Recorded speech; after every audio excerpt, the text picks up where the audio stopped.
ઓમ નમો નારાયણ. હું અરુણાબેન પી ગોસ્વામી સુરતથી તમારું સ્વાગત કરું છું અરુસ કિચનમાં. તો આજે આપણે બનાવશું દાળ અને મિક્સ વેજ સૂપ. તો એના સારું આપણે જોઈએ દાળ. તો આ આપણે લીધી છે મસૂરની દાળ 2 મોટી ચમચી ભરીને, ને 1 ચમચી જેટલી આપણે મગની દાળ લીધી છે. તો દાળ તમે તમારા હિસાબે વધારે ઓછી કરી શકો એમ. અને આટલી થોડીક દૂધી લીધી છે આપણે, 1 ગાજર અને 2 ટમેટાં અને 1 મોટી ડુંગળી આ રીતે સુધારીને લીધું. થોડાક લીલા ધાણા અને લીંબુ નાખશું ખટાશ માટે થોડુંક, અને મરી પાવડર 1 ચમચી જેટલો, અડધી ચમચી જીરું અને થોડીક હિંગ. એનો ઘીમાં આપણે વઘાર કરશું, થોડુંક ઘી, મીઠું સ્વાદ પ્રમાણે અને પાણી. બસ આટલી વસ્તુ આપણે જરૂર પડશે. તો પહેલાં આપણે આ દૂધી છે એને આપણે છાલ કાઢીને ટુકડા કરી લેવું, કેમ કે બીજું બધું શાક તમે સુધારીને રાખી શકો, દૂધી નહીં, એટલે એને આપણે તરત જ સુધારવી પડે એમ. તો આને આપણે આ રીતે છાલ કાઢી લેવું.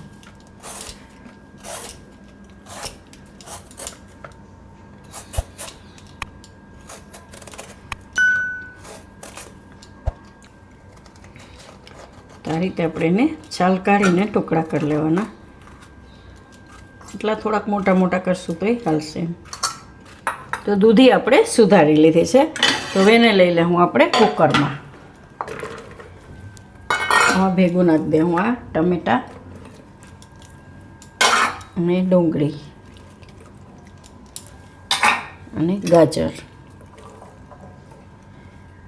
હવે આપણા 2 દાળ છે એને મિક્સ કરીને ધોઈ નાખશું. તો દાળ આપણે ધોઈ નાખીશું, એને આપણે આ કુકરમાં શાકભાજી ભેગી જ નાખી દઉં અને પાણી નાખી દઉં. હવે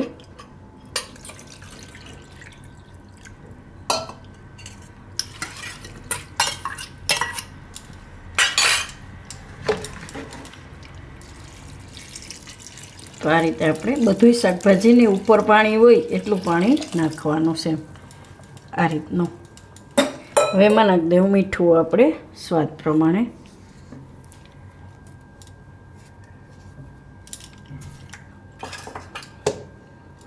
હવે કુકરનું ઢાંકણું બંધ કરી દઉં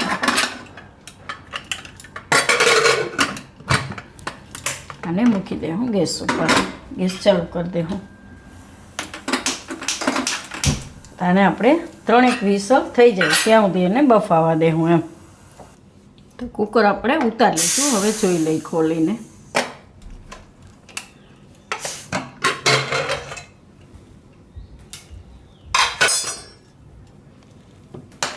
તો દાળ ને શાકભાજી બધું એકદમ સરસ બફાઈ ગયું છે.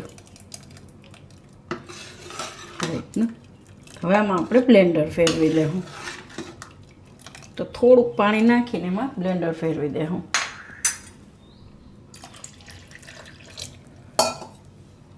તો આને આપણે પીસી લીધું સારી રીતનું બ્લેન્ડરથી.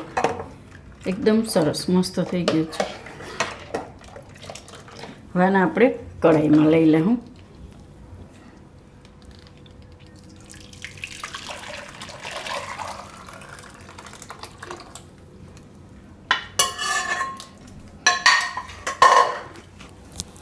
હવે ગેસ ચાલુ કરી દઉં. થોડીક વાર ઉકાળી લેવું આને. તો તમારે ઘાટું કેવું રાખવું એ પ્રમાણે તમે પાણી નાખી શકો. તો આપણે આટલું બરાબર છે એમ. તો આમાં આપણે નાખી દઉં આ મરીનો પાવડર, થોડાક લીલા ધાણા,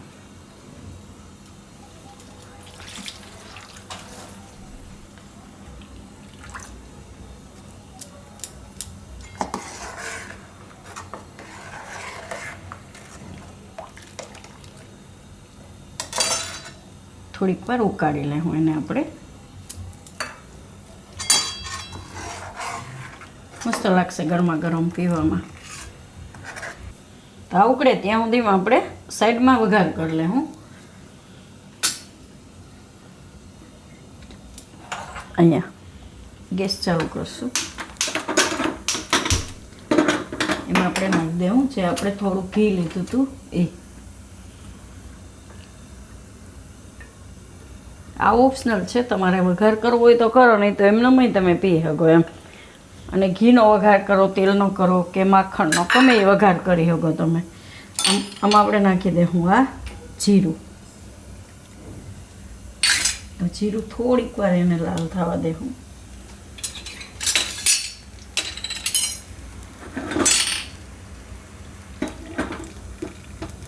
એટલે એકદમ ઘી ગરમ થાય પછી નહીં નાખવાનું, તરત જ નાખી દેવાનું ઘીમાં.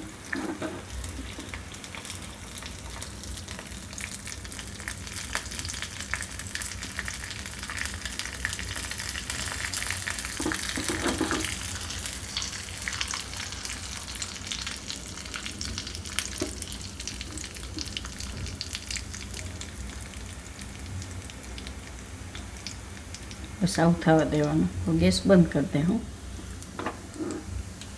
અને એમાં હિંગ નાખી દે હું, અને આ વઘાર નાખી દે હું સૂપ ઉપર.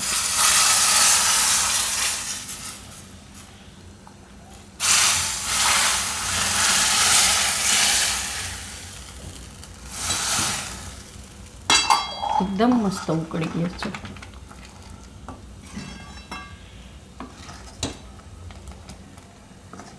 હવે ગેસ બંધ કરી દે હું, આને ઉતારી લે હું નીચે.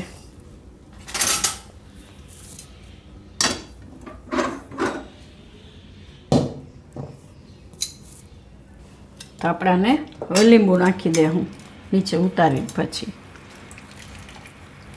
તો ટેસ્ટ પ્રમાણે તમે લીંબુ નાખી શકો. આપણે અડધું નાખ્યું છે, પછી જરૂર પડે તો તમે ઉપરથી એ નાખી શકો. અને આને તમે ભાત આરે ખાવું હોય તો ખાઈ શકો. સૂપ એકદમ મસ્ત લાગશે, ગરમા ગરમ સૂપ ને ભાત એમ.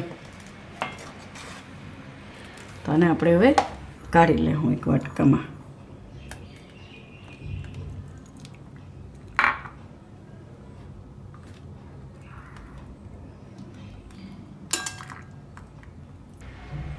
તો આપણે વાટકામાં કાઢી લીધું છે.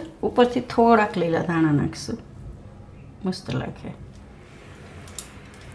તો તૈયાર છે આપણું દાળ ને મિક્સ વેજીટેબલનું સૂપ. તો જો તમને મારી આ રેસીપી પસંદ આવી હોય તો એને લાઇક કરજો, શેર કરજો અને મારી ચેનલને સબસ્ક્રાઈબ કરજો.